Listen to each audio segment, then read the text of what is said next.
So, hello, Mother. Hello, daughter. So, we are going to talk to you all about caregiving for the independent. That would be her. Go start.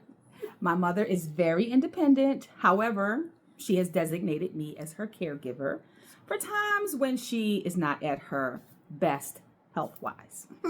So, Mother, there are a lot of people out there like me who are caregivers, and we are super stressed. And I'm really not used to this. I'm trying to get used to it. I'm trying.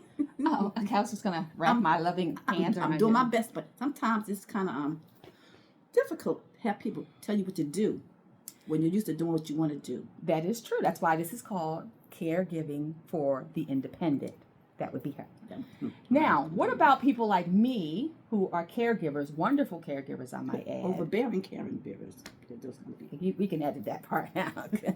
But I'm not so much, it's not that I'm overbearing, it's that I want your ultimate safety is my ultimate concern. That'll be my as well as others.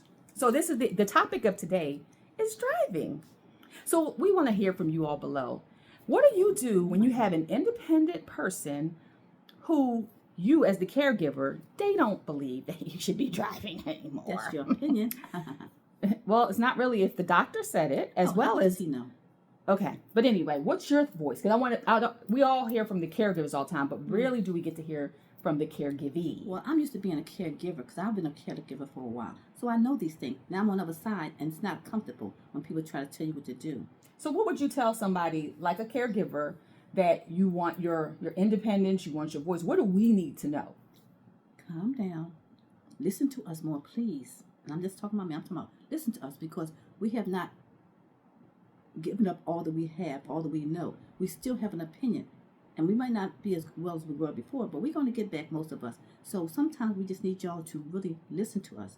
I know you're going to say something and you're going to have to, but it's not sometimes what you say, it's how you say it. And sometimes you become a little impatient with me, so if I can say it that way. And you want what you want from me. And sometimes what you want from me is not what I want from me, the way I see it.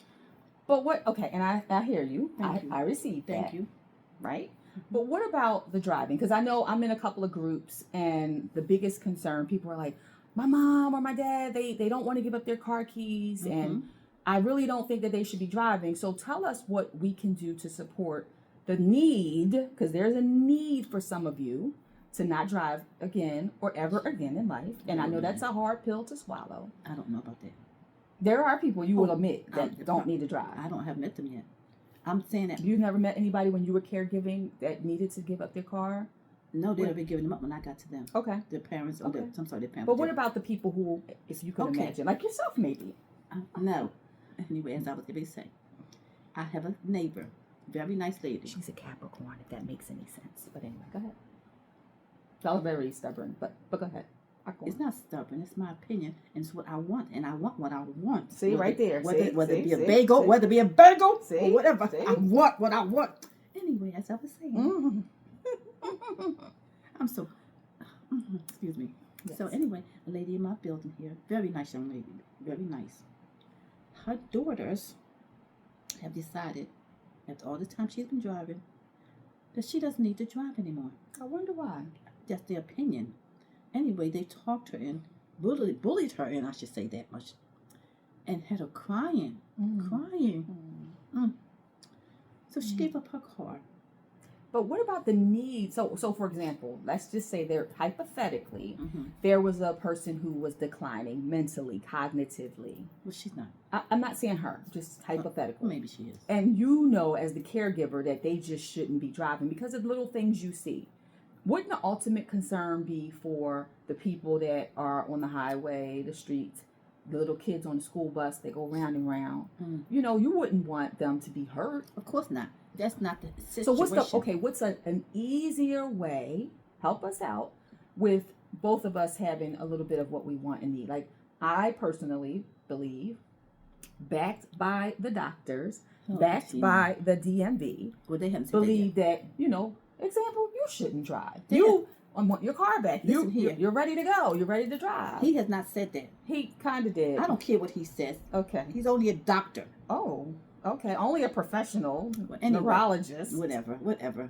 that Anyway. studies the brain. Well, but and everything is fine there also. Let me just say that too. Everything came out fine. So everything shut your face, please. Okay. Everything he said, I've done. Everything. Yes, you have. And everything came out well. Okay. So for now. Everything came out well. Okay. Anyway, as I was saying, it did so. Okay. So I'm saying, and he can't find anything what he's looking for that. But I'm saying, I'm not going to take any chances like that. But I know I'm not. I'm better. You're better, yes. I'm on my own apartment where I live in. Yes. This is my place here. Thank you.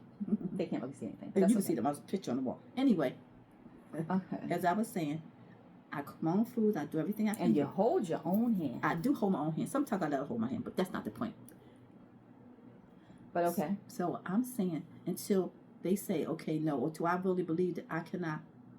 For example, I couldn't talk one time. I couldn't see. I didn't know nothing. I couldn't even go to the bathroom by myself. My daughter had to take me to the bathroom, Courtney and everything. So that's not the point. So I am much better. I'm not saying I'm 100%, but I know I'm able to do certain things. And I want to try. I don't want to go at my young age. At my young age, not doing something that I think I can do. Now, if I can't drive, and I really can't, and they say I don't pass this test or whatever, that's one thing. But for me to stay here and not even try and believe that I can do it, that doesn't make sense to me. I'm a person, I'm a go-getter. I'm going to do it. I'm going to try. And try. It's just something I really, really want, like a bagel. It's a joke. Anyway. They don't get it. But anyway. So anyway, but I'm saying, I don't want to sit here like my neighbor. I can't drive anymore. I mean, her daughter says she shouldn't. She's older than me. That's not the point. But they're making her